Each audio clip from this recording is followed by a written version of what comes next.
Salute, MobTube. How's everybody doing today? As you guys know, I'm looking forward to this. I'm sure you guys are too. This is something that I've wanted to do for a long, long time. I've heard about and I've been reading about the Bath Avenue crew for years. I've done a lot of research on them. Now we have Jimmy on his channel telling us a lot of stories and filling in some blanks. So that's been great. And I'm going to have Jimmy on. And what I'm going to do is, even though a lot of us know a lot of the story, um, a lot of us have, heard a lot of Jimmy's stories and we know a lot about him already. I want to work from the beginning to the end. So I'm going to go over everything with Jimmy. He knows this. He's fine with it. So I hope we get a lot of people in here and we're going to have a good show. So let me bring on Jimmy Calandra. Hey, Jimmy. What's up, Chris? How's everything? Good, man. How you doing? Good. Yeah, I had to keep my glasses on because I can't even see these comments without them. Man, I'm getting old. Me too. Yeah, That's a good thing. yeah. It's true. I don't think either one of us expected to make it past probably 30 years old. Yes, Um, absolutely. yeah. So I'd like to start off like I just told the audience. I want to start off at the beginning. I want to know your whole story from beginning to end. I want to make this a really complex interview. So if you could start off by telling us about your childhood and where you grew up. Well, I really had a good childhood. I come from a good family. My father worked the same job for over 35 years. Uh, you know, I was born in Methodist Hospital, Brooklyn, New York. When I was born, my parents lived on Bay 22nd and Bath. I mean, that's on my birth certificate. I have a sister and brother. I have a good family. I have a big family. My grandmother had 15 kids. Wow. Uh, my father's Italian. My mother's Italian. Uh, I really had a great upbringing as far as a childhood. The neighbor I grew up in was a great neighborhood, uh, but there was certain areas of the neighborhood, certain parts of the neighborhood, the mafia controlled, and that also made the neighborhood good, but it also made the neighborhood bad. Because they had the power to control that, and if you got out of order, eventually you would get killed. It would be easy to get killed back then. Just by the snap of a finger, you're dead. Yeah. So, but I did have a good childhood. I used to love to play basketball with my friends, softball, stickball, stuff like that.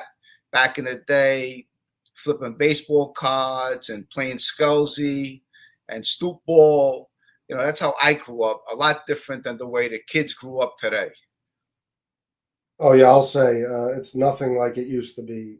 Kids aren't they're not the same type of kids we were. They're not doing the same things. It was a lot different because even when you left the house, you either get a Charlie horse or a slap in the neck. It was more rough and tumble than today. Everything today, if you say something, you're insulted, and but it was a different world. It was a great place to grow up. Looking back, I wish I could go back at those times and do things a little different. But you know, unfortunately, I lost a lot of friends at an early age, and every time I talk about it, I relive it. So, Yeah, I'm sure it's not easy.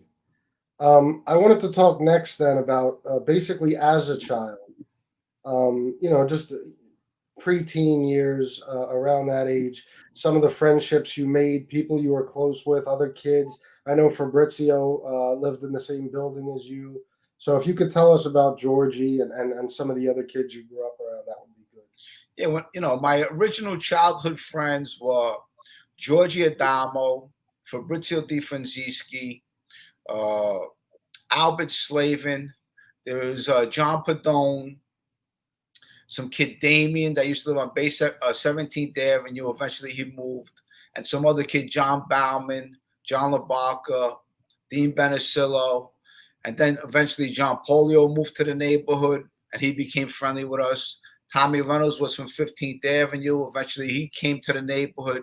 We became friends with him. Joey Calco was from Bay 14th, and in the beginning, we weren't friendly with Joey Calco. We always beefed with Joey Calco. Joey Calco came into our crew later on in life. But me and Fabrizio grew up in the same building. Little Georgie Adamo, he connected the dots to the mafia, Little Georgie, because his godfather was Anthony Sparrow, and he also was baptized by Eddie Leno. And Georgie also had a father that was around wise guys. He was a street guy. He wasn't a wise guy, but he was killed later on. So 1975, he was killed. And this is what connected us to the mob, Little Georgie Adamo. Yeah. I want to pull up some pictures actually of some of the guys you spoke about. I'm going to start with the pictures of you guys as children. Um, if you want to tell us what who everybody is in these pictures. That's that's Little Georgie. We're visiting him at, I think that was Elmira. We took a bus to go see him. That's my brother on the side of me, and that's Little Sammy, one of my dear friends back in the day. He's a Sicilian kid. He's a good kid. But yeah, that's a prison picture a long, long time ago. He was about 18 years old, Georgie, at that time. Wow, you guys look so young. Yeah. Here's another one. Yeah, that's me, Georgie Adamo, and John Polio. Okay. Yeah, a lot of people, there's not a lot of pictures out there of John Polio. I'm actually going to put another one up right here. Yes, that's John Polio with our Bath Avenue jersey. That was a football jersey we had. That was the powder blue.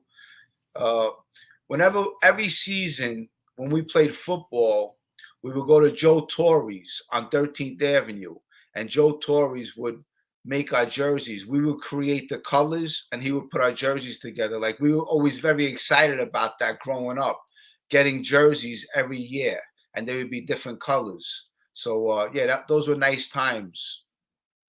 Yeah. Here's another one of you and Georgie.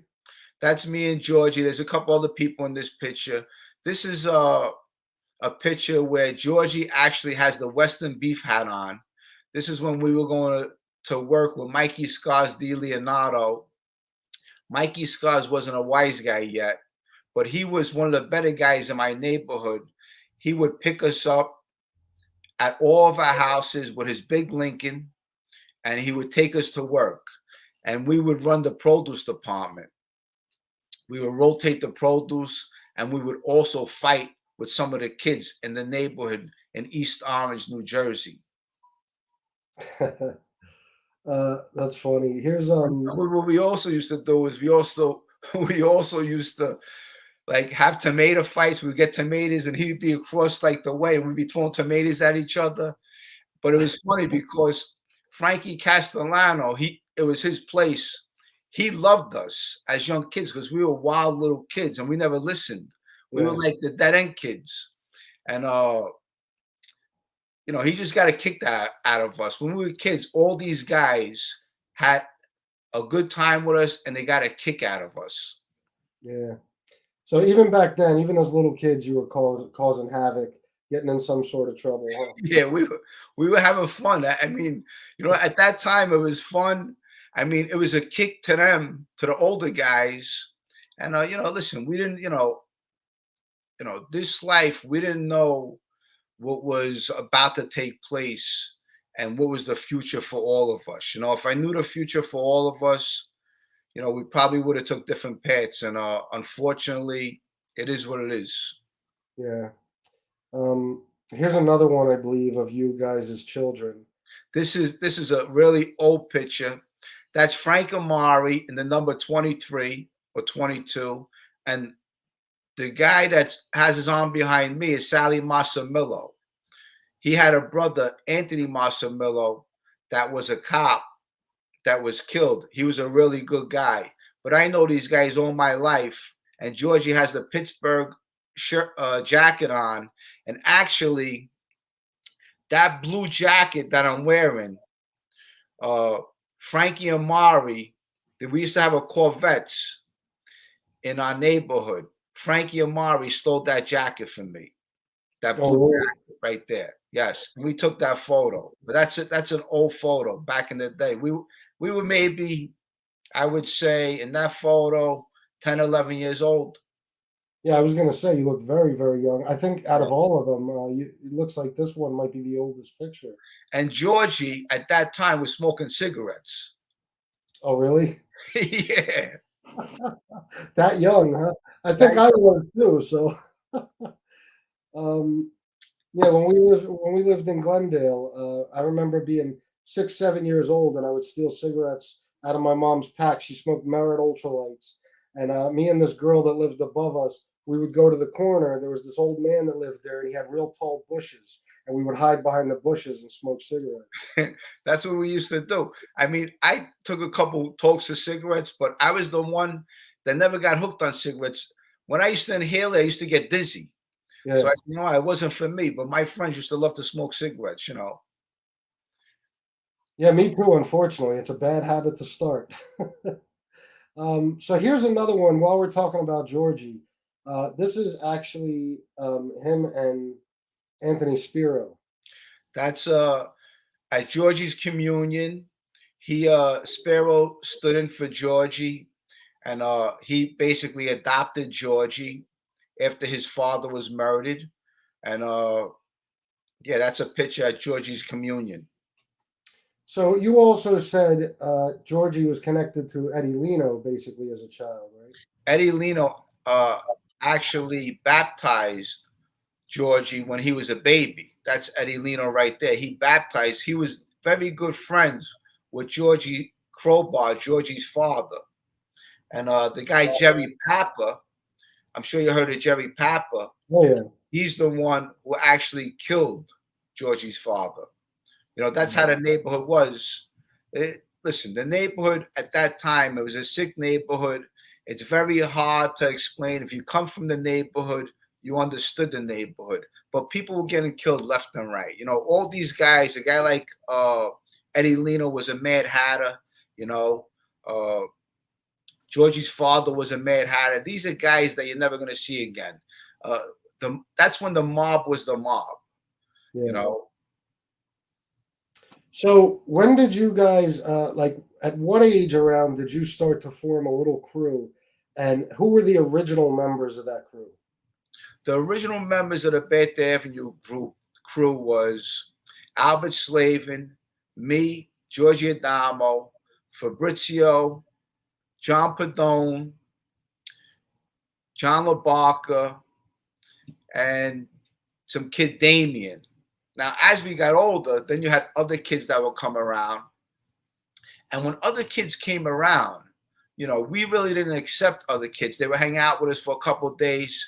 Then we would jump them and beat them up. You know, when we were kids, we were like basically, if you fought one of us, you had to fight all of us. You know, Yeah. you could, I mean, you really couldn't get a fair one because, you know, that's how we were. You know, but little Georgie at that time, he was the leader of our crew because he had the connections. He was Sparrow's godson, and you know, we followed Georgie's lead. You know, Georgie's the one who brought us into, you know, going into social clubs and, you know, all these guys looking at us, and we were really young kids, and they got a kick out of us. You know, and they would just hand us a $20 bill. Here, put that in your pocket. You got money on your head, put that in your pocket. You know, if they needed something, if they need a loaf of bread, hey, you know, go get me Italian bread, go get me a French bread. I say French bread because the French breads are the long, skinny ones. Yeah, yeah. But, you know, we would also collect envelopes for them. You know, go to this guy over here. He's going to give you an envelope, come back with it, drop it off. But, you know, these are the little errands we did. And eventually, as you grow up, it leads to other things. Yeah. Well, we've heard about some of the guys you spoke about in your stories and in, news articles and other things, but guys like John Padone, for example, I don't believe you ever told us in any of your videos what happened with John Padone and who he was in the crew. Yeah, John Padone was a great kid. I talk about him, I get choked up because he's one of my childhood friends and he was a really good kid where he had a big personality. Yeah. And he lived on 17th Avenue and Bath. And when we were kids, he was one of the first kids who had the VHS and WHT. Yeah. So we used to go to his house at nighttime and watch movies. And we watched the movie one time in his building. He lived in like a 32 apartment building. And we watched the movie Dressed to Kill with Angela Dickinson. Yeah. And it was really scary. So when we left this house, like we had to walk through this building, we were like, oh shit, is anyone gonna come out of the dark and get us and slash us or something? But yeah, John Padone was such a great kid. He passed away about a week after my mother passed away. It's about 9 years ago. And it was really a surprise to me. And I really loved that kid a lot. He was a really good kid. And he's one of the kids with me and Georgie Adamo, original Bath Avenue kid. And but he had a big personality. I miss that kid. And it just breaks my heart even thinking about him. Yeah. Why didn't he stick with you guys? Why wasn't he later on a member, or was he Well, still around? no, he was around. What happened was he had two older brothers, and he was basically he shied away from all the trouble that Oh, okay. we were in. We would hang out with him.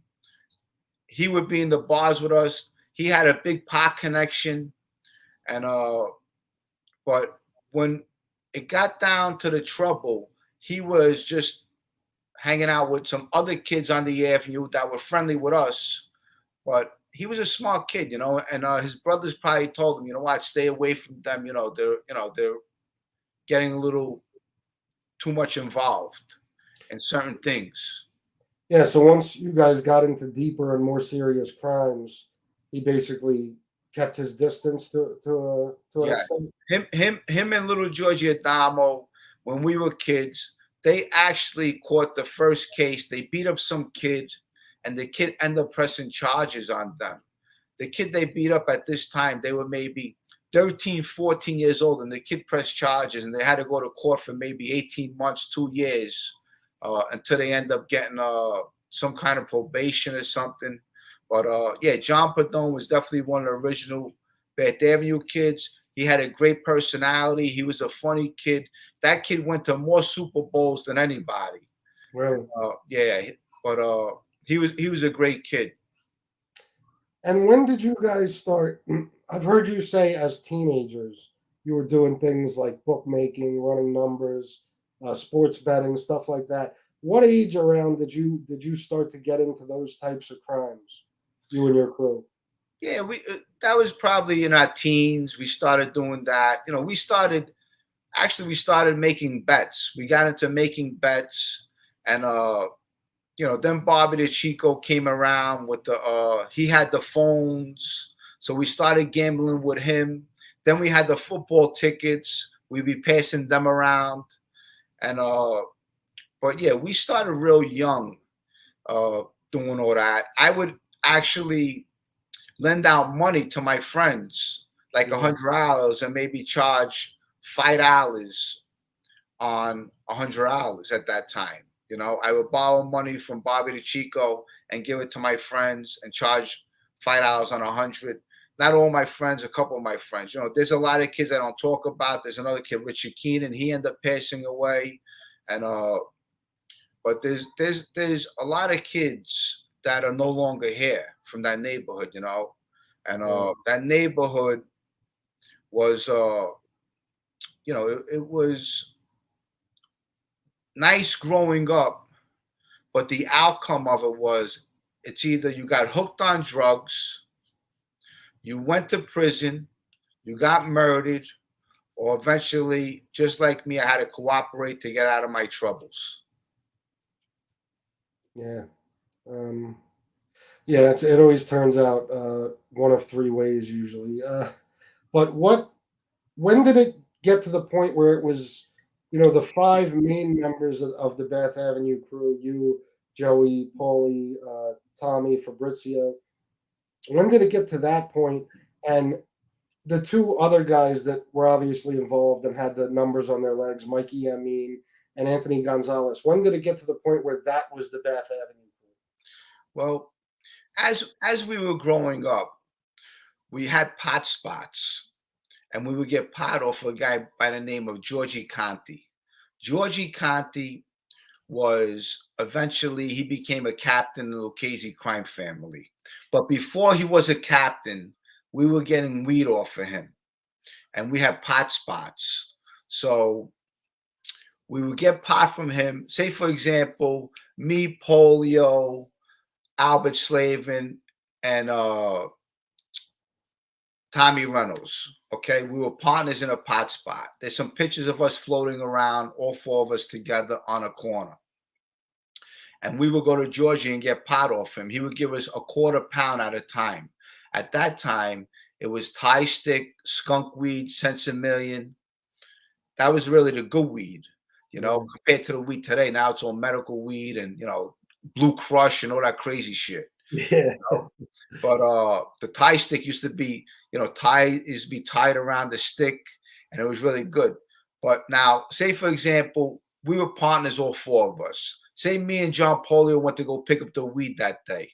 When we picked up the weed, me and Polio, we would take like a little thing of weed for each of us. We would put in our pocket, and then we would tell the other two guys that we were partners with, yeah, this is what he gave us. And then we would go bag it up.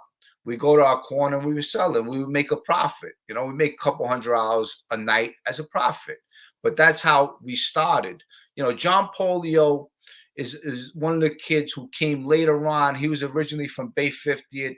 He came to the neighborhood later on, and he taught us everything about pot and graffiti. He got us into the graffiti thing, so it was actually cycles of life growing up as a teenager. You wear the windbreakers, and then you got you're tagging up, and then you're bombing the yards, the bus yards, and the sanitation yards. And the next morning we see the sanitation trucks going by with our tags on it, Right. and who ain't there, you're throwing up your friend too, So, we had, my name was Pac, Pak. Polio was ID. Little Georgie was Zap, ZAP. Fabrizio was Zep, ZEP. So we all had names, and we tagged up, and we'd be BAB, Bath Avenue Boys. Yeah. But that's how, it all started. Then we had these St. Finbar dances on Bath Avenue, and we would all go to the St. Finbar dances in our windbreakers. And at the end of the night, we would have fist fights with the other kids in there. So, that's basically the starting point of, just our neighborhood. It was our neighborhood growing up, and these are the things we did. Yeah. And before I get too far ahead, the murder of John Polio. The murder of John Polio, till this day, I honestly really don't know the reason. The reason I would say behind it is, it's either he flirted with somebody's wife or they just didn't like him. He had three sisters and it was just him. He wasn't originally from our neighborhood, and a couple guys didn't like him. There was a guy, Frankie Mariconda, that didn't like him. At this time, Frankie Mariconda, Georgie Conti, Charlie Tuna, Scotty Fap, these guys turned us on to cocaine when we were kids. We were cut out of school. We would go to, say, for example, we would go to Scotty's house, Scotty Fabiano. He put lines on the table. We would snort a line. We were teenagers, and then we would be playing cards. We'd be playing knuckles, or gin rummy. But this is, how it all began, starting like that. And Polio, once he was murdered, that's when we formed the Bath Avenue crew. Once one of your friends get murdered and you're a young kid, I was 18 at the time John Polio was murdered. He was 19. He died April 4th, 1988. And I had the attitude, what? When he got killed, I was like, I want to die too. So we all started carrying around guns, And Tommy Reynolds' father was a street guy. And he told us, he said, whatever you do, don't get in nobody's car. Because at this time when it first happened, we didn't know who did it, but Yeah. we knew whoever did it knew him because he got into somebody's car. Yeah. And I got another question about that, actually. I just want to bring up this super chat real quick. William Kuhn says, salute FBS. I'm loving the show. Ask Jimmy what he thinks about all these guys claiming they were made when they weren't. Well, I think they're all full of shit. I don't want to get into these guys that I really don't care for. But listen, you know what? Let them live their life. I want to live my life in peace. And I don't want to knock nobody. Whatever they want to do with themselves, they want to claim to be made. Go ahead, claim to be made. You're made. God bless you. Yeah. And I'm going to try to leave any more questions till the end, guys, just to let you know. So after Polio was murdered, that's what started the whole thing with Mikey Hamster, correct? After John Polio was murdered, what happened was it's really a deep story because, see, I was friendly with this guy, Bobby the Chico. Okay. Yeah. Now, Bobby the Chico, in the beginning, he came from Vegas. He used to be a car dealer. Okay. Now, when he came from Vegas, he came to Nick's candy store with his father, Georgie the Chico, started talking to all of us, me and my friends. Now, listen, we were young kids, so you could talk to us. We could talk about sports. Me and Tommy Reynolds, we used to gamble all the time. We used to make bets. We used to make parlays, and that's what we did. But we started talking about gambling. Then we started becoming friendly. You know what? At this time, when you were just a teenager, you could be 14 years old. You were allowed to walk in a bar, and they would serve you a drink in our neighborhood. You can't do that today, but that's how it was. So he would say, you know what? Hey, you want to go out to dinner tonight or tomorrow night? So me and my friends, we would pile in his car and we go out to dinner. I mean, we looked up to these guys. We admire these guys. Yeah. Yeah. It's funny what you said about back then being able to walk into a bar. Now you damn near got to go through a background check just to get into a bar. It's Totally insane. It's crazy. But back in the day, our neighborhood, you had all local bars, and they knew who we were. The bartender knew who we were, and they would just let us in, and they would just throw a thing on the table. What do you want? We just, yeah, give me a beer. And by the time you have a couple beers, you're a young kid, and you're a little drunk, and they're making fun of you. Yeah. So I want to talk about, more about the Mikey Hamster thing and what the outcome was with him, because what we never found out from you is, what happened with him after all the attempts on his life. Is he alive today? Is he healthy? What do you know? He is alive today. The Mikey Hamster thing was, what happened was, it started with Bobby the Chico was friendly with me and my friends. Okay. Yeah. Now, me and my friends were street kids. Now, Bobby the Chico, he didn't like to have anything to do with drugs. So we were also dabbling with drugs. We were getting drugs off of Georgie Conti, and we were selling them.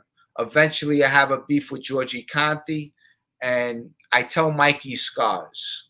Mikey Scars isn't made at this time. Mikey Scars goes to his father-in-law, Robert Fabiano. That's Tony Marie's father. And I go to talk to Robert Fabiano. As I'm talking to Robert Fabiano, I talk with my hands. So I'm saying, Robert, I have a problem with Georgie. And I just see Robert looking at me with my hands as I'm talking, Yeah. And this guy's a wise guy with the Gambino family. And so at the end of the conversation, he says, Jimmy, you know what? I'm going to talk to Georgie. In the meantime, don't get into nobody's car, and just, if you see Georgie, try to avoid him. So obviously he spoke to Georgie. I'm standing in front of Nick's candy store, and Georgie Conti pulls up, and he says, hey, Jimmy. And I walk over to the car. Hey, Georgie, how you doing? And he says, everything okay? You all right? I said, yeah. Like, he turned from Frankenstein to, like, he was a Dr. Jekyll, Mr. Hyde. All of a sudden became a nice guy. Yeah. I guess Robert had a conversation with him. And that's how my neighborhood was. In that neighborhood, you can't just walk away from that life. Unless you just walk away from the neighborhood and go to another state, because there ain't no such thing as walking away from that life. You can't walk away from your old friends. It just don't go that way. Because then people start knocking you and they start making up rumors about you. But the neighborhood was a serious neighborhood growing up. Yeah, it certainly was. Now that we're at this point while we're talking about really forming the Bath Avenue crew, and when you guys started kind of taking revenge on people that hurt your friends. I want to put up some pictures of the different members of the crew, just so everybody knows, for the people that haven't seen pictures of them. I'm going to start out with uh, Paulie G. Yes, that's Paulie G. Okay, and then there's a picture of you with Paulie also. Yes, Paulie G was a great kid. Yeah, from what we've heard you say. Paulie G was a type of kid, if he was your friend, he had your back. Yeah, You yeah. know, From everything you've said in your stories, I can tell that. when when uh when John Polio was murdered, Paulie G got a memory piece of John Polio on his leg. Now, when he got that memory piece, Georgie Conti really didn't like that, because it's like saying, you now what you're doing is you're saying that you love this kid.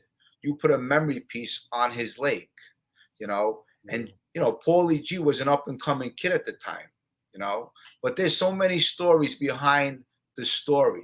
I could tell you a story when we were playing stickball. I'll quick. We were playing stickball, and Georgie Conti was on the stickball league.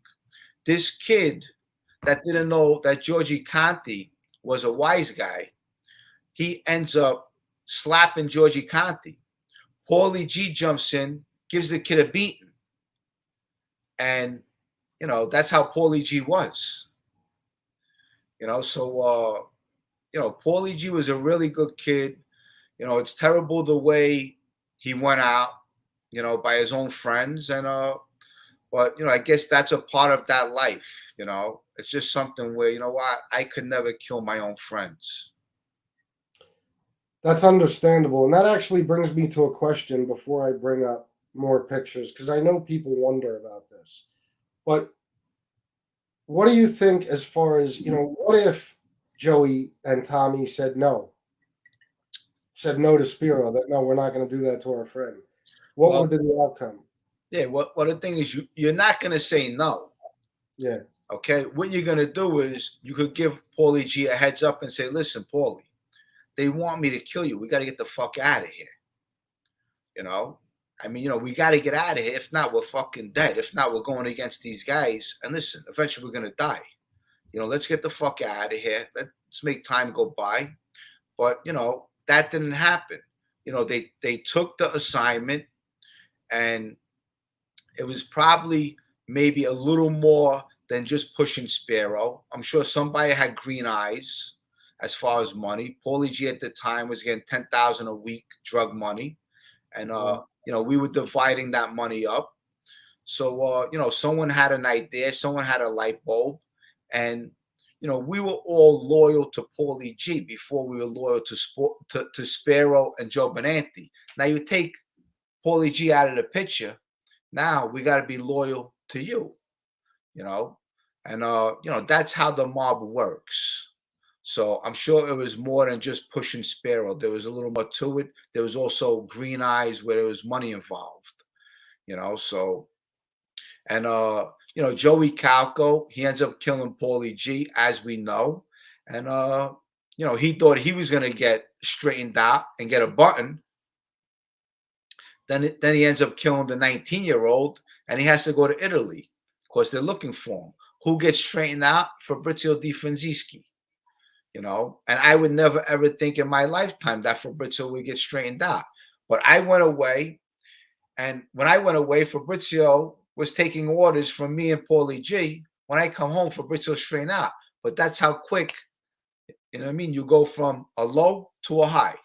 Yeah. Well, that's one thing I wanted to get into because I really do want to talk about each individual member and have you fill us in kind of on what their role is. Like we always hear about, in these crews and in families, whether it's soldiers, associates, everybody has a role, whether they were an earner or they did the work and they were the guys that were violent. So I'd like to actually start with Fabrizio. And I have one picture here. I mean, I have a couple of pictures that he's in. But in case anybody doesn't know, this is him with Tommy Reynolds. Yes. I think they were in Raybrook at the time. Is that right? I'm not sure if that's Raybrook. That might be MDC. That was pre-trial because I'm sure they got split up when they got sentenced. So I don't think it's Raybrook. It's probably MDC Oh, okay. in All Brooklyn. right. So, and obviously Fabrizio is the taller one for anybody that doesn't know. Yes. So what was his role? Was that really what it was? I mean, he just took errands and he was kind of was he an earner or what can you tell us about him? Fabrizio at the time, Fabrizio was always a tough kid. He was a tough kid. He had a nice punch. If you hit him, he would knock you the fuck out. I mean, Yeah, Fabrizio was always a tough kid. He's full-blooded Italian. He was always a good kid. He comes from a good family. His mother was Mario and Tina. He has older brothers. We grew up in the same building together, and we all came from good families. It's just that the street, in the street, after a while, the street can brainwash you. yeah, You look up to certain people and say, "Wow, you know what? I want to be." Uh, like these guys. But Fabrizio was always a good kid. He liked to smoke weed. Always smoked weed, yeah. Fabrizio. And every so often, I guess he would take a pill, like maybe a Xanax or something. But Fabrizio was a good kid. That's he would go on missions with me and Tommy Reynolds. We would shake down drug dealers. We would grab their beepers, and the next day, if those drug dealers were with anybody, they would have to come to Bay 23rd. And if they were with somebody, Joe Benanti would speak up for us. If not, Tommy Karate was there, and stuff like that. And if they weren't with nobody, then they were with us now. They would have to Yeah. pay us to sell drugs. Yeah. But would you say that Fabrizio was one of the less dangerous guys? Yes, Fabrizio was definitely one of the less dangerous guys. Yes, but Fabrizio, when I went away, I heard some stories about him. Uh, when I used to call Tommy Reynolds when I was in McKean, Tommy Reynolds told me over the phone. He said, "Jimmy," he said, "Fabrizio's one of us now." So when he told me that, I know Fabrizio is now involved in a murder. When he Yeah, said that, Fabrizio is one of us now. So he's telling me, Fabrizio was involved in something. So, I never did anything with Fabrizio. I never committed a murder with Fabrizio, so, my testimony with Fabrizio was minimal. It was just street stuff. If they used me on Fabrizio, which he took a plea, so the guy who would hurt Fabrizio would be Joey Calco because Fabrizio was there when Joey Calco killed that 19-year-old kid. and that's what they were talking about when they said he's one of us now, right? That's the only murder he was Yes, involved in. probably. Yes. Okay. All right. I want to move on to Tommy Reynolds. They called him TK. Is that correct? They call him TK. Yes. Now, I've always heard he was one of the tougher guys, and we know he was one of the more violent. There's a story about him sticking a fork in somebody's eye. Can you tell us about that? Well, yeah. Tommy was like that. Well, look, as far as tough with his hands, he wasn't tough with his hands. He was a ballsy kid, 100% ballsy. Uh, he was rootless. He'll kill you in a minute. Uh, me and Reynolds. What happened was we. I was involved with Tommy with a double homicide, and Joey Calco was there, and my friend Willie was there. Willie wasn't supposed to be there. What happened was after little Georgie Adamo was murdered, we found out that the kid Neil Nastro was in the car with Fat Stevie when Fat Stevie killed little Georgie Adamo. So we Right. went hunting for Fat Stevie. We couldn't find Fat Stevie. Fat Stevie was in New York City hiding out in somewhere with his family or something. You know, he had an apartment out there. We would look for him. We never found him. So eventually, Paulie G tells us, he said, you know what? We can't find Fat Stevie. We're going to kill one of his friends. He killed one of ours. We're going to kill one of his. And that night, we end up beeping this kid Neil. They had the beepers at the time. And instead of him calling back the payphone, he comes directly to the payphone. So when he comes to the payphone, I just basically like cut him off, and Tommy Reynolds gets out and he kills him and his uncle. Just like that. Just like that. That's how fast it was. It was quick. And what was the aftermath of that? I know that you got called to somebody's house after that. The aftermath of that was I took off. As I took off, there was this guy that was walking down the street. Now, you know, when you see someone speeding, usually you say, well, you know what? You run across the street. So this Yeah. guy was taking his time. He thought I was going to slow down. I end up running him over. He went flying up in the air. The kid Willie's in the car. He's a funny kid, my friend Willie. He goes like this. He goes, holy shit. I feel like Action Jackson. And everyone started laughing. So I go towards Staten Island. I pull over on the Verrazano Bridge. Tommy Reynolds gets out, throws the gun over the bridge into the water. I drop Tommy Reynolds and Joey Calco off in Staten Island. And then I go see Paulie G. At this time, there was also a guy by the name of Frankie Mericonda that was just murdered. This was Georgie Conti's good friend, and he was around Georgie the Chico. He used to snort a lot of coke, and he would be in the bar. Eventually, he wanted to get straightened out, but Bobby the Chico used to tell me all the time he's never going to get straightened out because he does too much drugs. Yeah. So Frankie Mericonda was killed by another wise guy by the name of Frankie Bones, Frankie Sharp. But at this time, nobody knew who killed Frankie Mericonda. So all these murders are happening. So at this time, after this happens, our names are going around as being a suspect in Frankie Mericonda's murder and all these other murders that's going on. So one day, a guy by the name of Charlie Tuna calls me up and he says, Jimmy, he says, can I talk to you? I said, yeah, Charlie, sure. I said, you know, whenever you want to talk to me. He said, yeah, could you come to my house so-and-so time? I said, yeah, sure. So after he calls me, I call Tommy Reynolds. I said, Tommy, I said, this guy Charlie Tuna, this is when the flip-flops just came out.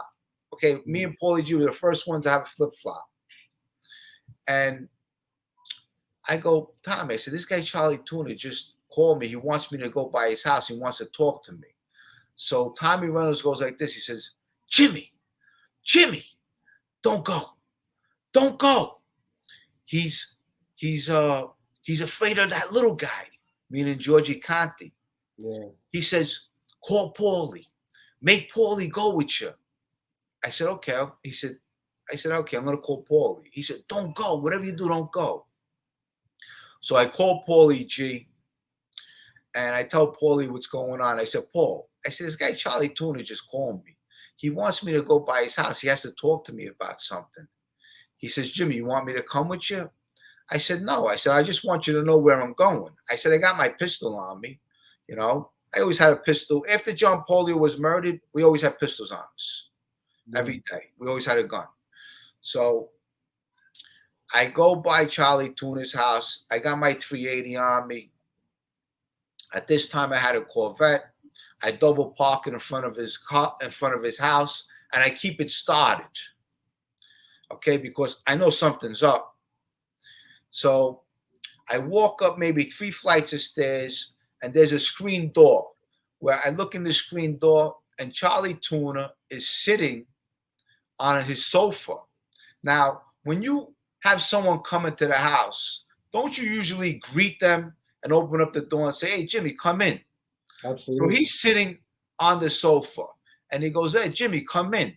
So as I open up the door, I've been to Charlie's house before because I know him since I was a kid. Now, you could go upstairs to the bedrooms, and there's this divider of a wall where you go upstairs. Now, as I open up the door, I hear a creak of wood. You ever see a wooden floor? You step on a wooden floor and you hear like the creak. Oh yeah. Okay, so I hear a creak and I jet straight to my Corvette. I get in my Corvette and I go straight to Bay 23rd and Bed. When I get to Bay 23rd and Bed, Joe Benanti's there, standing on the corner with Paulie Galino. I get out of the car and I tell Joe Benanti and Paulie Galino, this guy Charlie Tuna just tried to set me up. So Joe Benanti's telling me, Jimmy, calm down, calm down. I said, Joe, this guy tried to set me up. I'm telling you. This guy just tried to set me up, and I'm telling Paulie. And Paulie believes me because Paulie knows. I'm saying, Paulie, this guy fucking tried to set me up. I'm telling you, look, they tried to kill me, these motherfuckers. So who shows up on Bay 23rd and Bed within 5 minutes later? Georgie Conti. Okay? He shows up and he says, Jimmy, can I talk to you? So I go like this. I go near his window. I said, first I go, look, Joe. I said, look, Paulie, look who's here. I said, I'm telling you, they try to set me up. So I tell Georgie Conte, I said, Georgie, were you just in the house at Charlie Tuna's house? Did you just try to kill me? You just try to set me up? Because, see, I knew what these guys were about. I knew that they were sneaky and they were manipulative.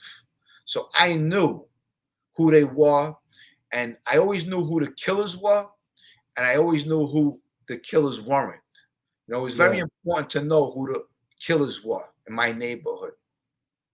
So he swears up and down, Jimmy, what are you talking about? I know you since you were a kid. You think I would do that to you? And I said, Georgie, I said, Charlie just tried to set me up. Now, I wasn't going to keep on accusing Georgie that he set me up to kill me because he was a captain with the Lucchese family. So I knew right there and then, you know what? Okay, now I got to play this off and just say Charlie tried to set me up. Because I asked him, I said, were you in the house? And he said, no. But I guarantee you 100%, if I walk into that house, I'm disappearing, never to be seen again. Because at that time, there was a lot of murders going on. So I tell Paulie G, Georgie Conti tells me, he says, Jimmy, tell Tommy Reynolds and Calco to stay out of the neighborhood. So I tell Paulie G, I said, Paulie, Georgie's telling me to tell Tommy Reynolds and Calco to stay out of the neighborhood. So Paulie G comes over. He said, Georgie, what's up? He says, Paul, he says, yeah, just tell Tommy and Joey to stay out of the neighborhood. I said, why? What happened? Paulie G tells him what happened. And he tells him about Neil Nastro and the uncle. And Paulie G just tells him like this. He said, Georgie, he said, you killed one of ours, meaning John Polio. We killed two of yours. Now we're even. And Joe Benanti's just looking at Paulie G like he's crazy. But that's how Paulie G was, And Joe Benanti too, he was an old time wise guy. They used to call him Bullet Head. He did like 23 years in jail. He was always broke, and we put him in action, as far as money wise. He never made no money. Once we were with him, he started making money. He loved to gamble, and he always had money in his pocket, Yeah. But that's that story. All right. The next one I want to ask you about, obviously, and the only picture I have of him alone is a picture of him when he's older, but Joey Calco. Joey Calco. Joey Calco was from Bay 14th and Bath Avenue. We went to school together. Joey was always a tough kid. He was a wild kid, dangerous kid. This kid went to court with a gun. When he went to court, he actually buried the gun before going into the courthouse.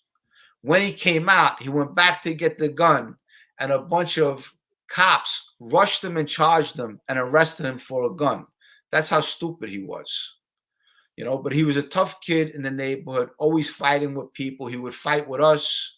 We weren't too friendly with him in the beginning. I started getting friendly with him after his brother Charlie was murdered. And that's when he started sleeping over my house, and we started becoming tight. But when I was with Bobby the Chico and Michael Hamster, you know, I was with Bobby the Chico first, and then Michael Hamster comes out of nowhere. He was originally like from around Bay 50th, and he came around out of nowhere and started hanging out with Bobby the Chico. He started coming to Georgie Chico's club. Now we were friendly for a little while, and Georgie the Chico would give me the keys to his club where I would have card games at nighttime. I would make my friends come in there and other kids, and we could play cards and gamble. We play gin rummy, you could play blackjack. We had like a little casino in there. Sometimes Mikey Scars would come in, another wise guy would come in. They would see that the place, the lights were on, they would walk in, and we all be playing cards for money. And then at the end of the night, I make sure the place was nice and clean. And Georgie never wanted any money from me, Georgie the Chico or Bobby the Chico. They just wanted me to earn. And it's like we had our own little crew. But then Michael Hamster started not to like my friends. Yeah. This is where the beef started. So when he started not like my friends, he ended up, little Georgie Adamo got hooked on drugs. And then little Georgie Adamo was walking down Bay 14th Street at Joey Calco's house, and Michael Hamster ends up jumping him. And he gives little Georgie Adamo a concussion. So that was the start of not liking Michael Hamster anymore. Yeah. And I wanted to, before I forget, ask, because this is something that, I asked you ahead of time if we could speak about, but Charlie Calco. A lot of us have heard or read that, Joey Calco had a brother, and I believe he even told the judge at one point during sentencing, that he had lost a brother to this life. Not a lot of people, though, really know about Charlie Calco. Can you tell us about his murder? Charlie Calco was a really good kid. I say a good kid because I'm from the street. So when I say a good kid, meaning he was a tough kid and he was a polite kid. He was always polite, respectful. Now, in my neighborhood, we were always robbing cars, breaking windows, stealing. If you had an arcade, we were robbing all the quarters in the machines. Yeah. That's how we were doing it when we were kids. Charlie Calco, what he did was you had this guy, Louis Tuzio. Louis Tuzio was the guy who eventually killed Gus Faraci, the guy who killed the DEA agent. Gus Faraci killed the DEA agent. Later on, Louis Tuzio meets him. Louis Tuzio kills him, and he ends up shooting Joey Scafani that was in the car with Gus Faraci. Now, Louis Tuzio was not straightened out. He was from 18th Avenue and 81st Street. He was a tough kid in the neighborhood. His name was going around. He had a brother, Nicky. And Charlie Calco ends up robbing a stolen car that belonged to Louis Tuzio. Louis Tuzio had this car parked for a reason. He was going to use it to do something with it. I don't know what he was going to do with it. Maybe he's going to murder somebody with it. Maybe he's going to do a stick up with it. Don't know. Charlie Calco ends up stealing Louis Tuzio's car. What happens next is Charlie Calco gets found on Bay 14th between 86th Street and Benson Avenue, up the block from Joey Calco's house in an apartment, hung in the basement. Okay. This is, Joey saw this, and I'm sure, Joey definitely has PTSD from it. But, it was a setup murder. Louis Tuzio hung him and made it look like a suicide. This is all documented in records from Nicky Tuzio because he came forward too. So he told them, the story of that, what happened. So that's how we know about that. Did Joey ever take any kind of? Did he ever? Was there any retaliation against anybody for that murder? No, because at the time we didn't know. We thought it was just a suicide. But Joey Mm. always had in the back of his head. He said, "My brother didn't kill himself. I know my brother too well." And then when this indictment went down and all these people cooperated, that's when all this information came out. Yeah. Nicky Tuzio came forward, and when he came forward, he told the truth that Louis Tuzio is the one who killed Charlie Calco. Wow. So with that, we're basically down to you as far as the five main members, and I wanted to, ask you some stuff. Like, for instance, your big thing was robbing banks. I used to rob. I used to steal. Yeah, and I wanted to ask you how you got into that and who got you started into doing the bank jobs. Well, I started robbing banks with a kid by the name of Gerard Bellafiore. I was introduced to Gerard Bellafiore from my friend William Galloway. William Galloway was dating some girl in my building. That's how I met him. And then he started becoming friendly with little Georgie.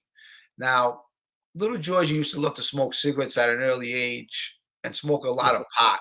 When we were kids, we used to smoke a lot of pot. Just smoke pot. It was good smoking pot. You were a kid, you were a teenager. It's what the kids do. It's what they do today. But William Galloway introduces me to the kid Gerard Bellafiore. He says, "Jimmy, you want to come rob a bank?" Rob a bank? What do you mean rob a bank? He says, "No, we'll take a night deposit off a wall." And I said, okay. I said, let's do it. So my first bank, we took down $80,000. It was me, William Galloway, and some kid George from Bay Ridge. It was like over $80,000. I got 20,000 quick cash, and I said, you know what? This is fucking great. I said, let's do this again next week. You know what I'm saying? Hell yeah. I would I have said, done the hey, same this is thing, fucking Jimmy. awesome. Right? We got to do this again next weekend. So on a Sunday Yeah, night, and so on a Sunday night,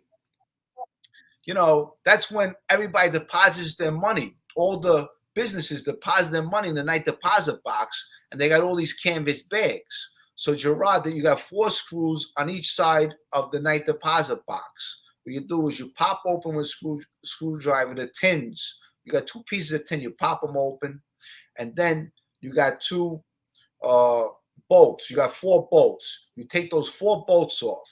Once you take those 4 bolts off, you got 2 crowbars. One guy goes on each side, and you take the thing right off, it pops off. Then later on, we got the Jaws of Life, an electric device where you just stick it in there and it pops right off. It goes, you just press the button, it goes boom, boom, boom, boom, and it pops right off the wall, pop.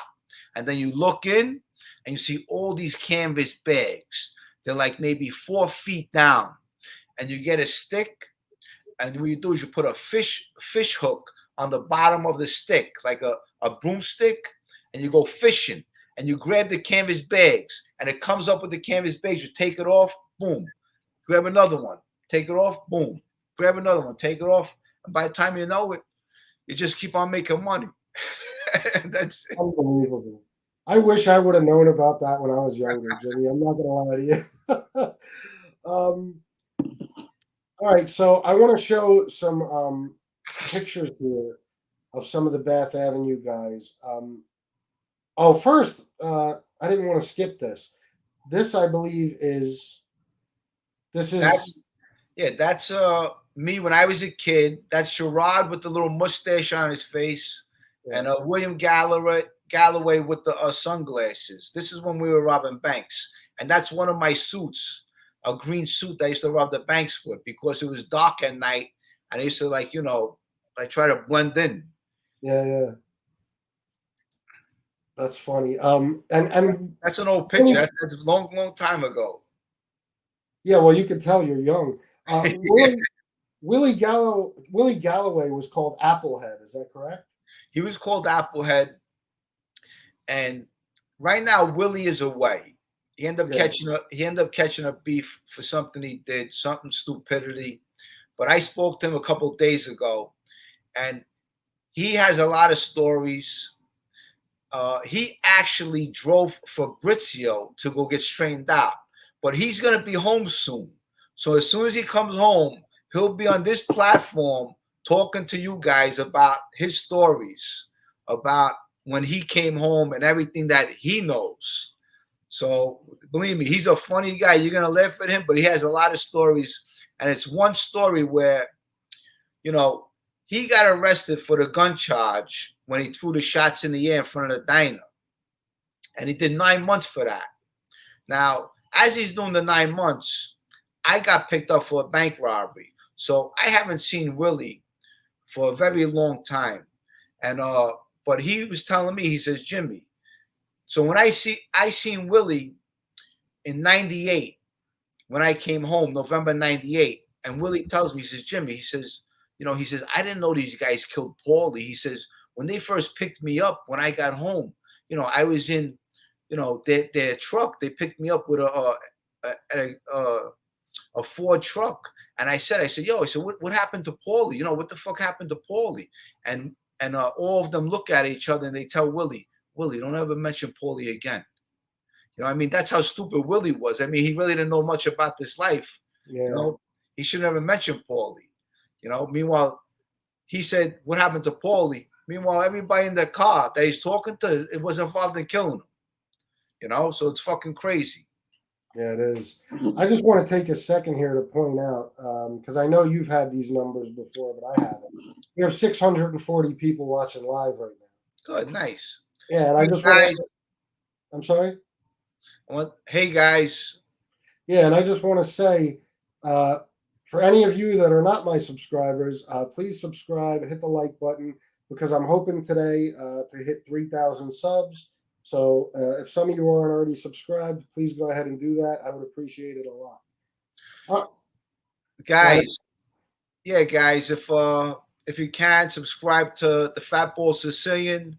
I mean, he's a decent guy in my eyes, and hopefully he don't turn out to be a leak hole.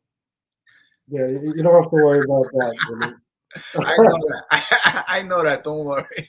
Yeah, I'll always stay true to who I am and everything I've said. You gotta take a stand. You got to be your own guy. Yeah, absolutely.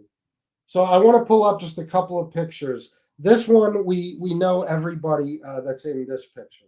You can tell us though, if you'd like. Yes, that's Joey Calco. That's me with my arm around Paulie G. Paulie G, of course, Tommy Reynolds and Fabrizio Di Francischi. Okay. So we know those were the main five. Yes. This picture I've always wondered about and I'm sure a lot of people have seen this one. If you can tell us about some of the other guys and if they were really members or if they had any real role in the crew or if they were just hang-arounds. In this photo, I can tell you that two of these people are dead. One of them just overdosed maybe 2-3 months ago. You see William Galloway's in the back near Tommy Reynolds.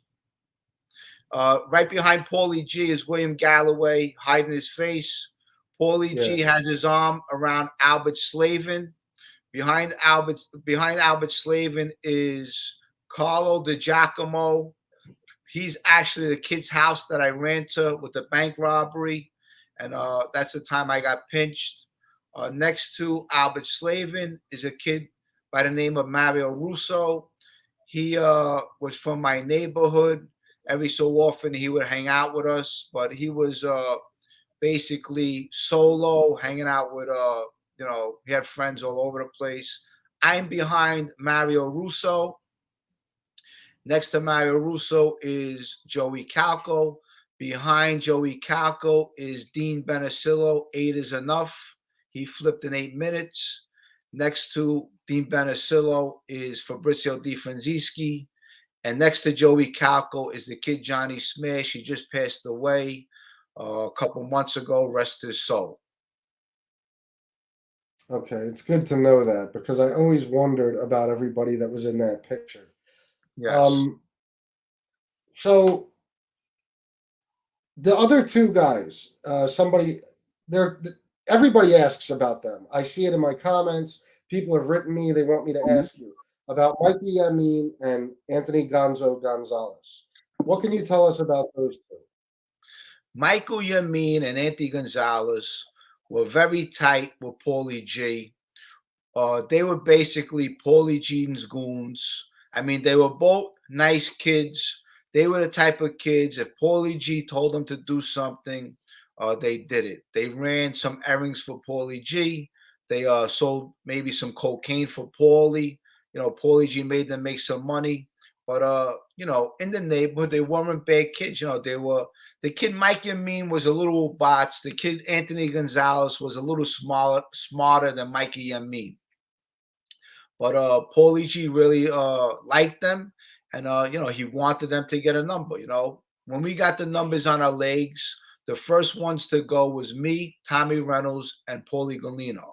We went to 18th Avenue and 81st Street. Some guy Mike did tattoos in a building. I got Paulie G got a number 1. I got number 2, and Reynolds was number 3. And I'll tell you, after that, I really, really didn't know. I know they got numbers, but I didn't keep up of who was who. So who was 4, who was 5, who was 6, who was 7. But I know Joey Calco was number 7. Okay, he didn't want to get the tattoo, right? You know what? It was just something where, Paulie G wanted us to get numbers, and we were just like, okay, let's get numbers. I mean, what is, look, when you're a kid, okay, you really don't think right. I mean, you don't even know who you are. I didn't find out who I was till maybe I was about 30 something years old. I just knew that, I didn't want to destroy my life, and unfortunately, things I did in the past, it came back to haunt me. As soon as the feds picked me up at my house, they charged in the door, about 30 of them. They raided my fucking house. They took me out and they said, your past came back to haunt you. Just like that. And I knew eventually I was going to get picked up. It was just a matter of time. Yeah. Next, I wanted to talk about, because there's something I'm leading up to, but the murder of Vincent Bickelman. Vincent Bickelman was a burglary guy that really did a lot of burglaries in the neighborhood. Unfortunately, he robbed the wrong house one night. He robbed Anthony Sparrow's daughter Jill's house on 17th Avenue and Cropsey near 17th Avenue Park.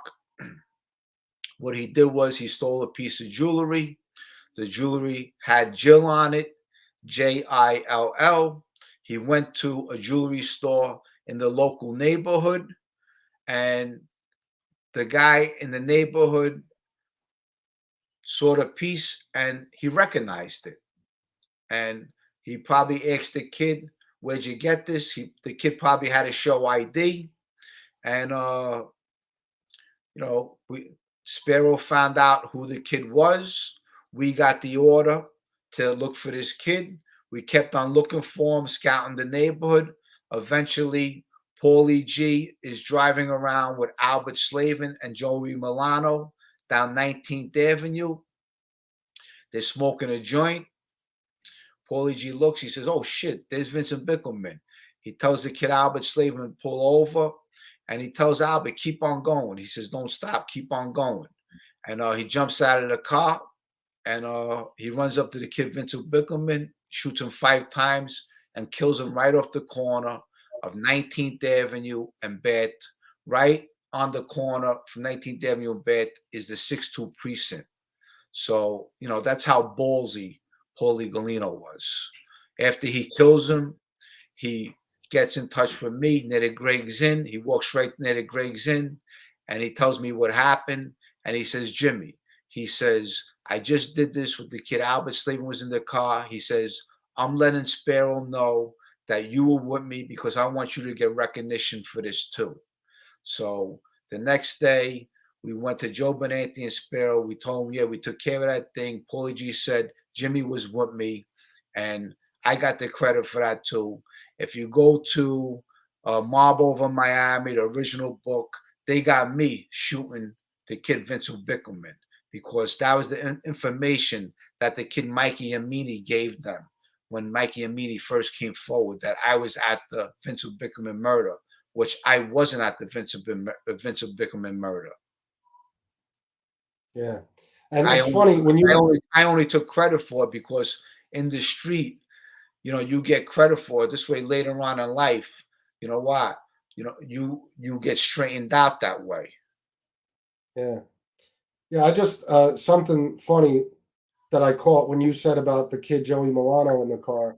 Isn't Joseph Milano the name that Joey Calco wound up taking in witness It's protection? really funny because we had a kid in our neighborhood named Joey Milano, and Joey Calco ends up stealing his name Yeah, in the witness that's in the witness protection program. He stole his name, and we always made a joke out of that. You know what I mean, he said, "Me, he stole Joey Milano's name."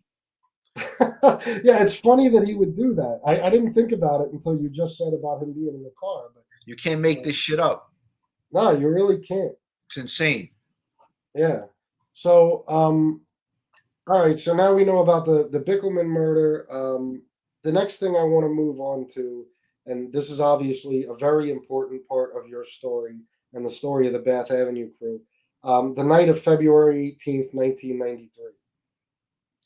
Yes, that night, it was actually my ex girlfriend's birthday. Some girl I've been with for about 19 years, and I get a call from Chris Paciello. He says he has this score with some guy that owns X-rated video stores, and that there should be maybe close to $1 million in cash. So he tells me half a million, a million. So that grabbed my attention. I called Tommy Reynolds because I did scores with Tommy Reynolds, and I did scores with Chris Paciello before. I did the Staten Island Mall Bank with him. That was very successful. We got close to $500,000 with that, and so we figured, you know what? Okay, this should be nothing too. Uh, I called Paulie G. I said, Paulie, I'm gonna go do this score. Chris has a score to do in Staten Island. Can I borrow the kid Michael Yamini? Now, I never really did anything with the kid Mikey Yamini. I did one other thing with him, uh, and it wasn't successful. But so I asked Paulie G for Mikey Yamini. So I scoop up Mikey Yamini. I grab Tommy Reynolds, and I head down to Staten Island to Chris Paciello's house. I go to Chris Paciello's house. I walk in his apartment. When I walk into his apartment, he has a video of some girl that he was having sex with, and I was just watching it and just with kids, and I just thought, wow, it was some neighborhood girl, which I'm not gonna say who she is, but Yeah. I'm sure a lot of people interested in that, but I'm not gonna say who she is. And then from there, Chris drives the car to the destination of where the safe was. When we get there, me, Tommy Reynolds, and Michael Yamini get out. I got a baseball cap on with a pair of regular glasses. We have a little disguise. I knock on the door. Now, Chris is explaining to me that there's a guy in the house. Okay. Yeah. So there was never supposed to be anybody else in this house. Okay. So wherever he got his information, obviously he knew the people. When the woman answered the door, I was really surprised, because I just looked. I said, wow, this, no, a guy's supposed to be here. There ain't supposed to be a woman here, you know. And this is the only, this is, I wasn't a home invasion guy, you know. I did one other thing with the kid William Galloway. I stuck up some kid one time in his house, and I wasn't, this was not my gig to do things like this. So when I Yeah. saw this woman, I was like startled. I said, she ain't supposed to be here. And then all of a sudden, she opens up the door, and Tommy Reynolds has his gun out. Now, there's three people at the door. Mike Yamin's at the door, I'm at the door, and the kid Tommy Reynolds at the door. Tommy Reynolds has his gun out. He's pointing the gun, and all of a sudden, I see this woman goes flying across the room. Now, we never got in no door. Okay? As soon as the lady got shot, I just scattered and they followed me to the car where Chris was. Now, when we got in the car with Chris was like, "What happened? What happened?" And I was like, "Chris, just get out of here. Get the fuck out of here." And Tommy Reynolds goes, he says, "Jimmy, I'm going to hell for this." And I was like, "Tommy," I said, "What the fuck happened? How the fuck you do that? What the fuck happened?" You know, so everybody was startled in the car. And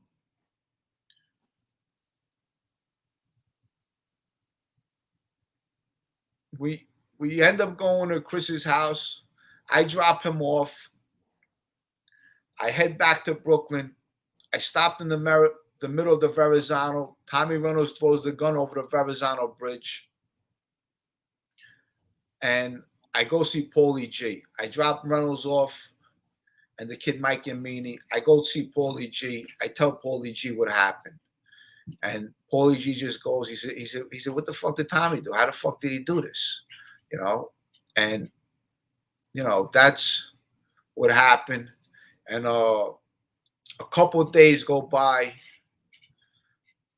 I drive down to Staten Island with Paulie Galino, and I meet Chris Paciello with the kid Lee DeVanzo in front of the Victory Inn. Now it's the Ramada. It's the Victory Inn now. Now, when I'm driving down to the Staten Island, Paulie G's intention is to kill the kid Chris. You know, I don't know the kid Chris is going to show up with Lee. You know, I was a little friendly with Lee. I used to go to the nightclubs with Lee. Lee was a tough kid. And I always liked Lee. I always got along with Lee. And so we meet in front of the Victory Inn. Paulie G pulls up. Chris pulls up. Paulie G's talking about, he says, "Jimmy, let's just kill him right now." And I go like this. I said, "Paulie," I said, "you know, let me just talk to him." He said, "Jimmy," he says, "I'm telling you, let's just kill him." You know, I said, "Paul, I think I could talk to him. I don't think we have to kill him." He says, "All right." He says, "Jimmy, if that's what you want to do, I'm going to respect what you want to do. I'm telling you, we should kill him." You know, and so that night I saved the kid Chris's life, and I have a conversation with Chris. I said, "Chris, after tonight, we never speak about this again. Anyone who talks about this is a rat." And that's actually the last time I saw Chris. And I want to bring up a couple of pictures just so people know if they don't know what Chris Pacello looks like. This is obviously a mugshot. And this is him later in life after he became a big success in Miami. So that was his connection to your crew, right? Chris Pacello was a guy you did scores with. Chris was never a part of the Bath Avenue crew. He was a Staten Island kid. He was a New Springsville boy, him and his friends. And that was his connection. I did some scores with him. I helped him out. One of his friends needed a gun at one time. His friend was a drug dealer in Staten Island. This is all on record because when I came forward, I put everything on the table. I had to sit down with a prosecutor, and I told the prosecutor, "I'm not going to lie to you. I'm not going to lie for you. This is everything I did in my life." I even told them about the pack of bubble gum I stole when I was a kid, just to make sure, I had everything.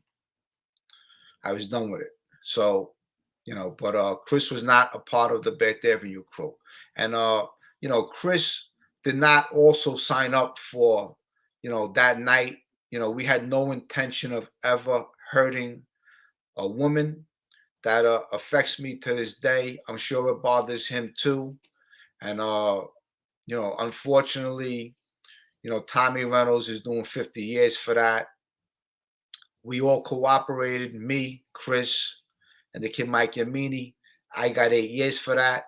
Chris Paseo got 8 years for that. And, we have to live with this, and this will always be brought up and be a part of that terrible day. And I feel sorry for what I've done in my life. And I'm sorry to the family for that. And it really hurts me to this day.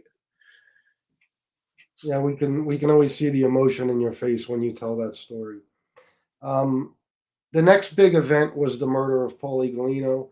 you've already kind of touched on it, and I think a lot of people know that story. It's up to you if you want to go over it again. At this time, that incident happened February 18th. 2 months go by.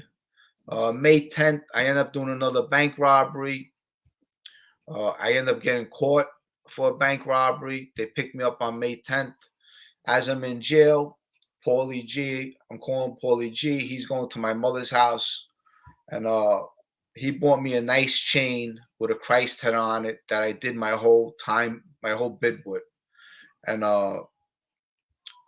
he ends up getting killed July 26th, 2 months after I got picked up, and he's telling me over the phone, he's actually telling my mother, because he always goes to my mother's house and gives my mother money for me to put in my commissary. He's telling my mother, Maddie, please pray for me. And so we knew something was up. And when Paulie G gets killed, I make the phone call to my house, and my mother's telling me, Jimmy, they killed Paulie G last night. And I end up calling Tommy Reynolds, and Tommy Reynolds answers the phone, and I go like this. I said, Reynolds, was it you? Did you do it? Was it you? And he starts crying. He says, no, it wasn't me, stuff like that. But it was a very emotional time. My family ends up going to his wake, and none of his friends are there as far as the Bath Avenue crew. So we knew right off the bat what went on. And, it was a terrible thing. Yeah, it's a very sad story. The only other thing I want to talk about is, because this is something that really bothers me, because I've read, you know, some stuff that the kid's father said and stuff about his son being killed. But the murder of Jack Sharon, the 19-year-old kid that Joey Calco killed. Jack Sharon was a young kid. He didn't know what he was getting involved in. I was away at the time. I have nothing to do with that murder. It was Fabrizio, Tommy Reynolds, and Joey Calco. This kid was selling drugs in the neighborhood. And, I don't think Joey Calco had to kill the kid. What happened was, when Joey Calco killed the kid, because Joey Calco told me this story out of his mouth when I was talking to him, he got out of the car. He ends up killing the kid, and Tommy Reynolds, and Fabrizio ends up taking off, leaving Joey Calco there at the scene, where Joey Calco has to run like 4 blocks to get out of there. And but that's another senseless murder. The kid was only 19 years old. He didn't know who he was involved with. And me personally, if he was dealing with me, he would have never got killed, because it was just senseless killing that kid 19 years old. So that's Joey Calco. The first person he killed was Paulie Galino, and the second person, which was his best friend, and the second was a 19-year-old kid who didn't need to be killed. Yes. The first person Joey Calco ever killed was one of his friends, Paulie Galino. That's 100%. The second person he killed was a 19-year-old kid. So these guys in the neighborhood, this is what they do to make a rep for themselves.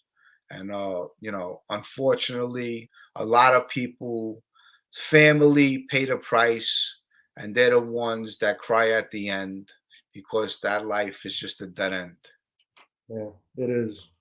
And the last thing I want to talk about, really, just so everybody can, kind of put an ending to the story. I'm trying to just paint a whole picture here. The trial, it was said, I've heard from several people that were, there firsthand, that the trial was very emotional.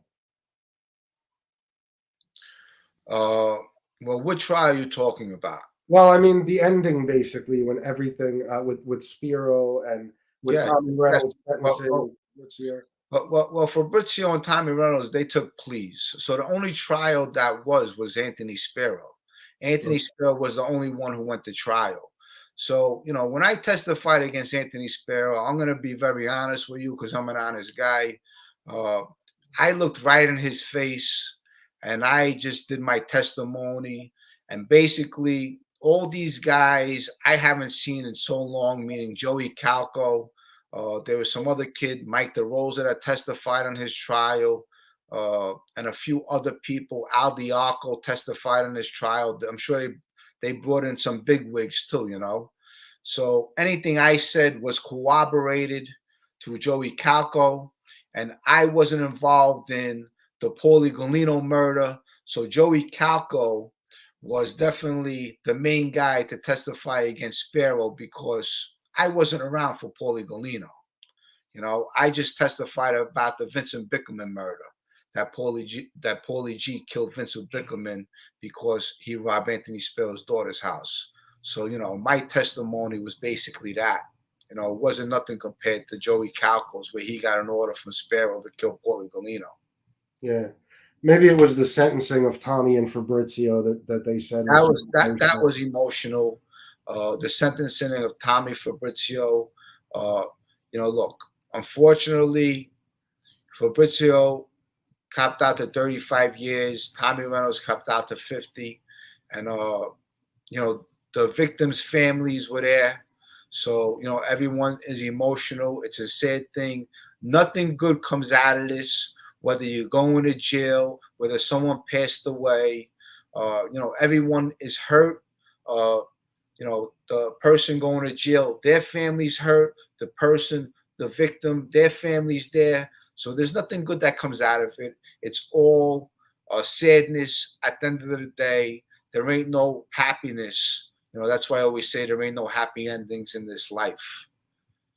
Yeah. And your decision to cooperate, just if you could tell us quickly about that. My decision to cooperate was basically I just finished doing close to 6 years in prison. I'm out in the street 11 months. I kept my mouth shut all the time I was in jail. I never said nothing. All of a sudden, guys are rolling on me, and my family are telling me, Jimmy, is this true about the woman? I held this in for a long time. It always bothered me. And I told my family, I said, yeah, you know, it is true. I'm ashamed of it to be involved in something like this. And, you know, my family just said, Jimmy, you know what? Forget about this life. This life is over. Save yourself. Maybe someday we'll sit down at a table with you again. And, you know, I paid the price. My father had cancer at the time. I lost him while I was away. I lost my grandmother while I was away. Paulie G was murdered while I was away. So I've been through my own little trial and tribulations in my life. And, you know, I'm just trying to do good now. Yeah. And I just want to make it clear to everybody, because some people like to, you know, talk like as if like some of you went without being punished. Everybody in that case wound up doing time, even the cooperators, right? Absolutely. Nobody got off. Nobody got off anything with a slap on the wrist. My first bid, I did close to 6. I got 8 years for that for my cooperation. 8 years I got just for cooperation, and I'm fine. I'm fine with that. And you know, I just wanna. I try to put it behind me every day, but of course, it's never going to be behind me. My past is always going to follow me, no matter where I go. You know. But you know, every day I try to make my crooked past right. That's all I could do is to become a better person and just to go forward and do the best I can. Yeah, and we see, I mean, you're doing well now. You have your kids, you're working for a living, and you've really made something of your life. I try. Yeah. So that this was great, Jimmy. If you don't mind, if any of the commenters have questions, if you don't mind, Jimmy, just taking a couple of quick Sure, of course. questions and talking to some commenters for a minute, because I always try to get them involved. Let's see. Anybody has some questions? Put them up now. Sis says you're doing great, Jimmy. Um, Lee Troll the third. He wants to know if you are still in touch with Leah Ramini. I'm not in touch with Leah Remini. The last time I seen Leah Remini was in the underground disco many years ago. Me and her, we saw each other. At the time when I seen her, she was actually doing some show with some models, and we saw each other, and we hugged and we kissed. I made out with her. Uh, And that's the last time I seen her. And she went off to California to become a movie star. Another amazing part to your story, really. Yeah. Yep. George Galleone says your actions show self improvement. Bless you, Jimmy. Thank you. Westside Conway wants to know: do you still have the blue Fila jacket? I tell you, you know what? When I went away, all these jogging suits I had, I used to buy jogging suits every Friday. I would go to Central Sports on McDonald Avenue and buy new sneakers and jogging suits. And when I went away, I gave all my jogging suits to my brother and all my cousins. I said, "Yeah, let them keep them because I'm not going to be able to use them." But I wish I had all those old school jogging suits because the old school ones are the best. Yeah, they definitely were. I loved them too back Yeah. my whole life, really. Greg Scavuzzo says, "Thank you, Jimmy, and God bless." Mickey Griggs says, "Fantastic interview." Go to Life wants to know any graffiti stories. Yeah, we have a lot of graffiti stories. Back in the day, we always had markers on us when we were kids. And if you were taking a train ride, you were always, tag up and, put your name up. If your friends weren't with you, you'd throw them up too. But at nighttime, we would bomb the sanitation yards, the bus yards, and then the next morning the bus would come down Bath Avenue with the sanitation trucks, and we would be all over them. I said, "Wow, look, you're up. Wow, you threw me up." But that's how it was back then. The graffiti was the best back then. Actually, I want to give a shout out if you can. Uh, Go search Graffiti Mouth. He's on IG. He's really into the graffiti thing. He's really cool. Check him out. And I want to also plug someone's book that it's called Bitchin' in the Kitchen by Janine DiToro. That's Big Angie's sister. I just want to give her a plug. So check out her Bitchin' in the Kitchen.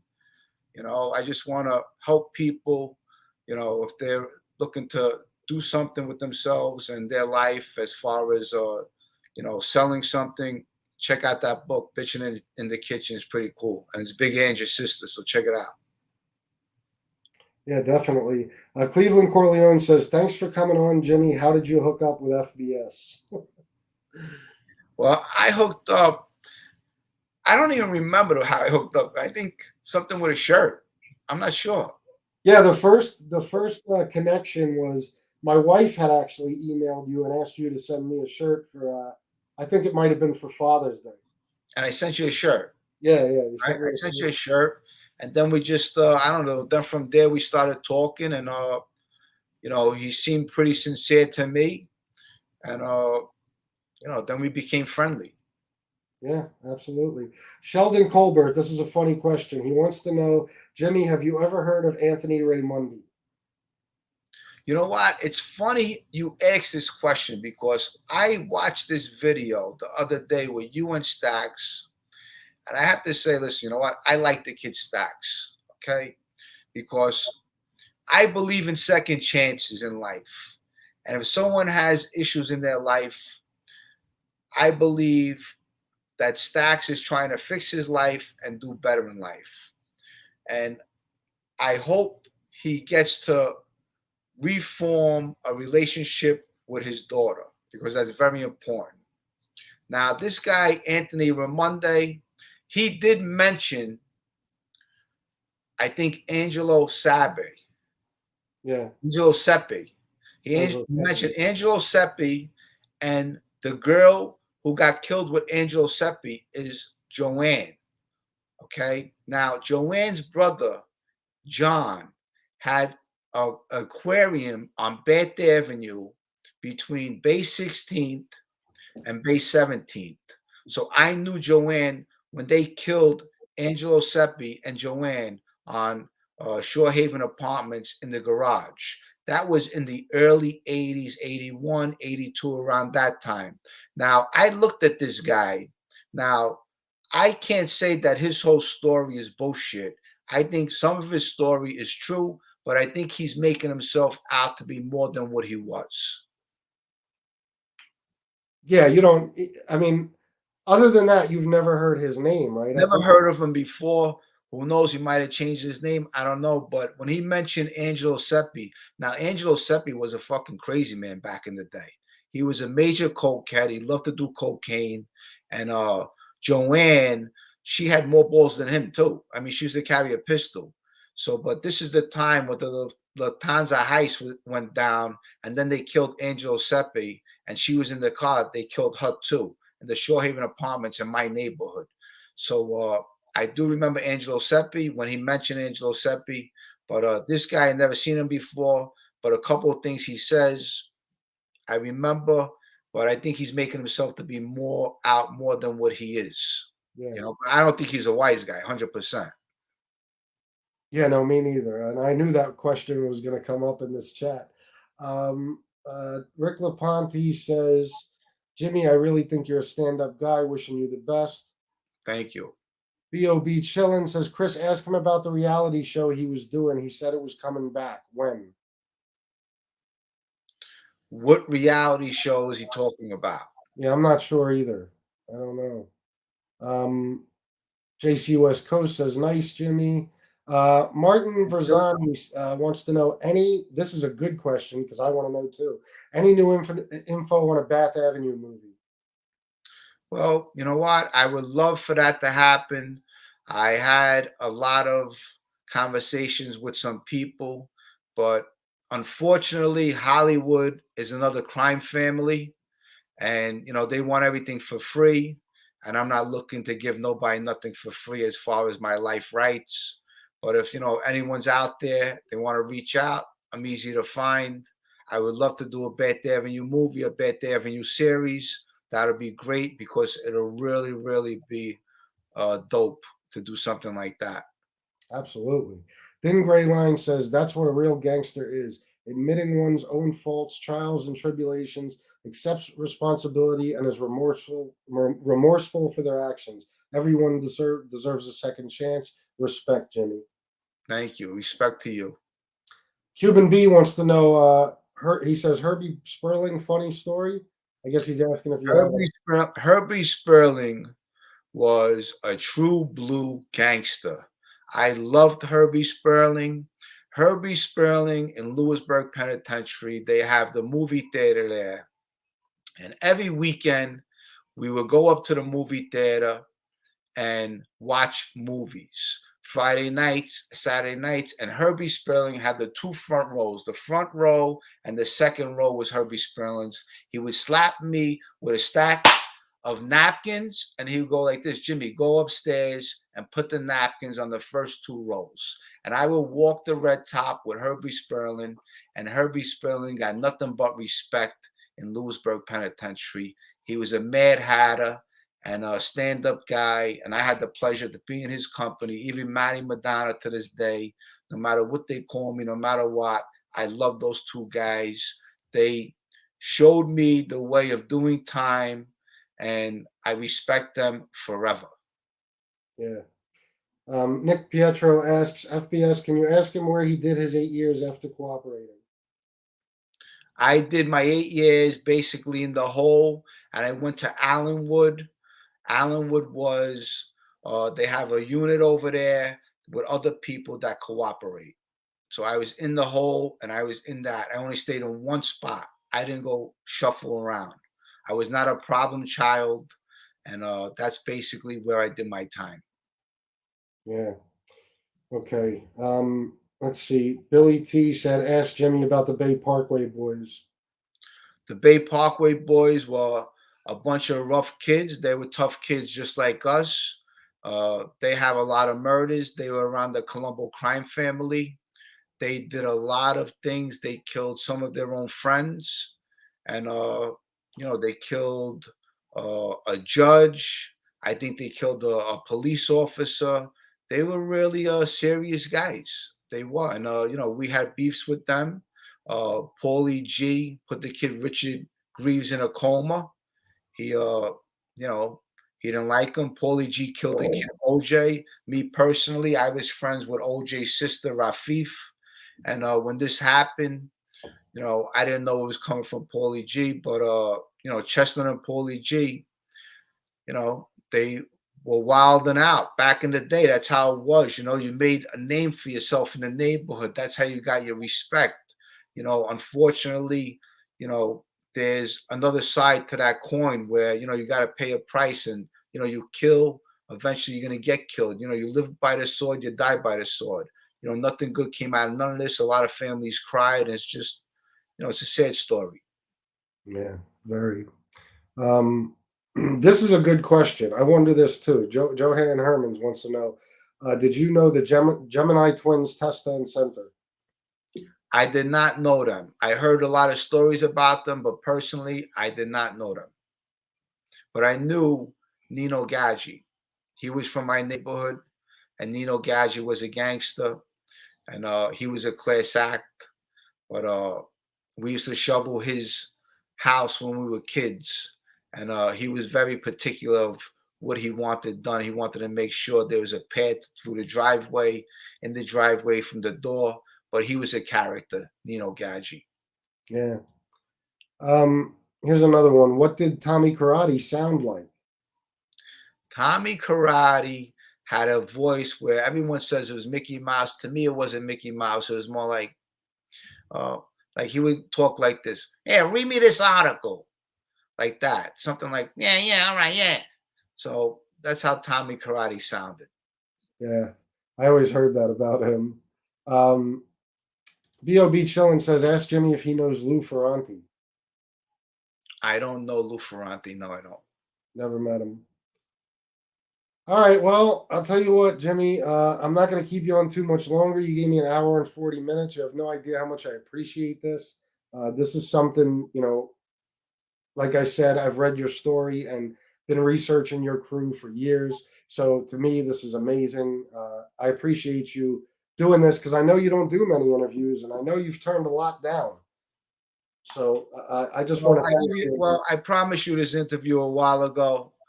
Unfortunately, that guy slowed things down. But I also want to give a shout out to Honorano Restorations. These people helped me with my website. They're really good people.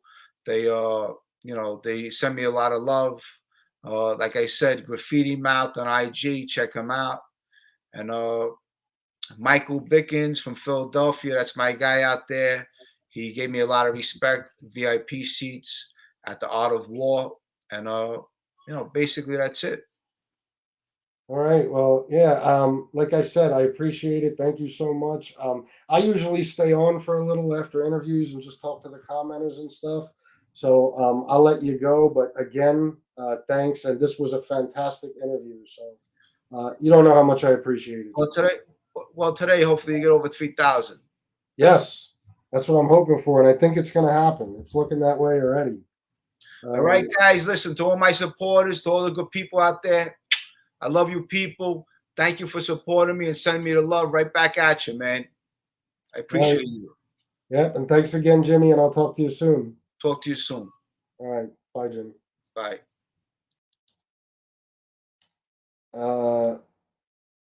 That was great, guys. Went better than I thought. I kept Jimmy on forever. I know. I wanted to try to keep it to 90 minutes, but I had so much to ask, and I didn't want to miss anything. So I appreciate Jimmy for filling in all those blanks, telling us about people like John Padone and Charlie Calco, and giving us some extra stories that I don't even think he's spoken about on his own show. That was fantastic. So I'm going to read some comments and then I'll get going as well because I need to eat dinner soon. Uberfly says, "Great job, FBS. Thank you."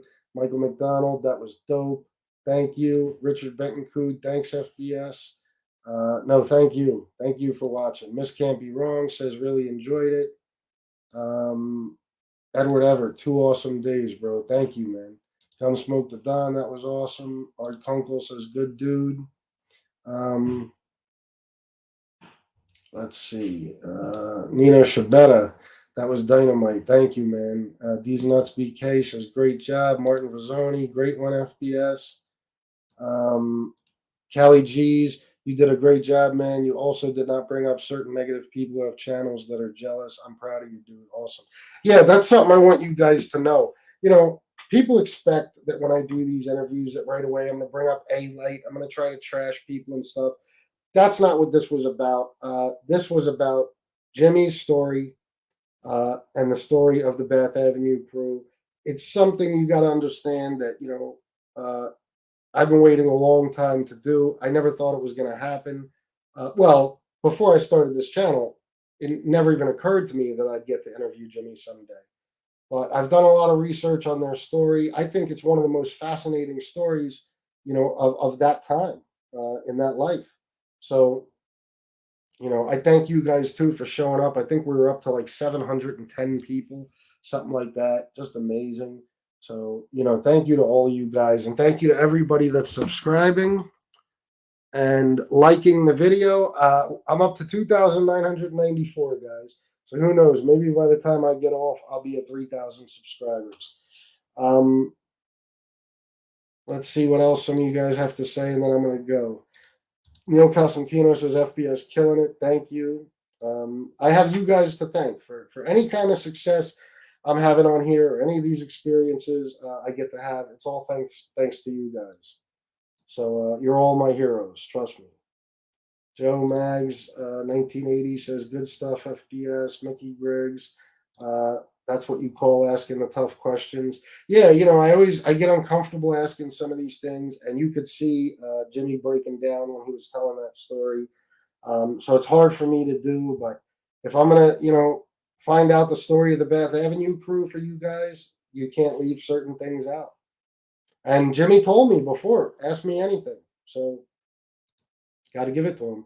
Gunsmoke the Don, FBS, I gave you a special shout out on my recent video. Love your channel. But thank you, Gunsmoke. I appreciate that. Vince Romano, a great show, FBS and JC. Thank you. Um, Sheldon Colbert, FBS, you could do a part two with Jimmy C. That was a great show. Maybe someday, yeah. Westside Conway says, I feel like I got made now. No, I feel like I got made. Grim Sleeper 421, I can honestly say that's probably the best interview I've ever seen. Well, thank you. That's amazing to hear. Queenie Gambino, salute, God bless, thank you. Italian Stallion, bottom line, Jimmy's the real deal. He is, regardless what anybody wants to say about him. Gunsmoke the Don FBS, please watch my most recent video. I will. Miss King, oh shit, I lost it. Hold on. I'm gonna go find Joey. Miss Can't Be Wrong says FBS and Shanna are easy to talk to. Thank you. I saw something else from you I wanted to click on. Miss Can't Be Wrong, yeah. She said Jimmy had no problem being honest, even though the truth hurts sometimes. Yeah, absolutely, without a doubt. DMS, good ally to have. FBS, thank you for not saying the A word. Yeah, no, it wasn't in my plan. I wasn't gonna make this about him. Tommy Agro, great job, FBS, but you didn't ask if he committed any crimes with Anthony Raimondi. Oh shit, I must have forgot. Apex Predator 69, I can't miss you. FBS, Jimmy really opened up to you. All the respect, as always, brother. Thank you, Frankie. And same to you, man. Anthony Sparrow, Avian Crime Family, I could never forget you. Here's an interview you should shoot for Roy DeMeo's son. Maybe. Stacks was talking mad shit about you, FBS. Was he really? Well, if so, that's a shame. I never said a bad word about Stacks. I hope that's not true. But anyway, guys, I'm gonna go. I gotta go eat some dinner. I want to thank all of you for showing up. Everybody who stuck with us through the whole interview. If you're a new subscriber, look at that. 3,000 subscribers, guys. I just got it. So now I got to take a couple of more minutes and thank you. Thank you to everybody from my first subscriber to my last and everybody in between. Thank you so much. 3,000 subs is huge for me. Like I said, I never imagined I'd even get to 1,000. So that gives me a whole other reason to be excited. And I'll give Shanna the good news in a little bit. Thank you so much, guys, and keep subscribing. Like this video, hit the notification bell. And until then, I love you all, and thanks again. I'll see you next time. Salute.